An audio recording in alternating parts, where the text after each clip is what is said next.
She stood there, rain soaking through her designer coat, mascara running down her cheeks, not from the downpour, but from the tears she couldn't hold back. Meredith Chen, the woman whose name graced the cover of Business Weekly just last month, whose net worth exceeded 8 figures, whose every command sent executives scrambling, stood completely shattered by 6 simple words from a man who bagged groceries for a living. "I can't be what you need, Meredith." If you've ever felt the sting of rejection or wondered why some relationships, despite all logical reasons they should work, simply don't, stay with me until the end of this story. It might just change how you think about love, success, and what truly matters in life. If this resonates with you, please hit that like button and subscribe to our channel for more stories that touch the heart and challenge the mind. Meredith first noticed him on a Tuesday. Not because he was particularly striking, though his warm brown eyes did have a certain depth to them, but because he was the only cashier who didn't seem intimidated by her tailored suit and perpetual phone calls. While others fumbled nervously under her gaze, Jack Ellison simply smiled, made effortless small talk, and managed to get her to put her phone down for 30 seconds. In retail, that was practically a superpower. "Paper or plastic, ma'am?" he'd asked. "What do you think is better?" she'd replied, half distracted. "Honestly? That canvas bag you've got tucked in your purse would beat both options." She'd looked up then, surprised he'd noticed the reusable bag she always forgot to use. Something about his easy smile and the lack of pretense caught her off guard. In Meredith's world, everyone wanted something from her. This man just wanted to bag her groceries properly. After that, Tuesdays became her personal shopping day, no assistants, no delivery services. Just Meredith, her growing curiosity, and the cashier with kind eyes who remembered she preferred her fruit bagged separately from her vegetables. It took 3 weeks for her to notice the thin gold band on his right hand, not his left, and the small photo tucked beside his register of a gap-toothed little girl with his same eyes. "Your daughter?" she'd asked casually, though nothing about Meredith's interest was casual anymore. "Emma," he'd answered, his entire face softening. "She's 8 going on 38. She has your smile. And her mother's determination," he'd added, a flicker of something, grief, perhaps, crossing his face before he returned to scanning items. By week 5, Meredith had learned that Jack was 34, worked 2 jobs, had a degree in literature he'd never used, and could make even the dreariest rainy day seem somehow warmer. What she couldn't figure out was why someone so obviously intelligent and capable was scanning groceries instead of running boardrooms. The answer came when she arrived 15 minutes before closing time one night, having deliberately timed her visit after noticing his schedule pattern. The store was nearly empty. "You're cutting it close," he'd said, looking up from where he was restocking gum at his register.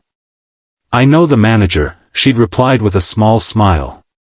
She didn't, but she could have bought the entire chain if she'd wanted to. As he rang up her suspiciously small order, just a pint of premium ice cream and a magazine she had no intention of reading, Meredith gathered her courage. "I'm not very good at this," she began, her normally commanding voice uncharacteristically uncertain. "But I was wondering if you might like to have coffee sometime." Jack had looked genuinely surprised, then apologetic. "That's really flattering, but I don't really date." "Coffee isn't dating," Meredith had countered, unused to hearing the word no in any context.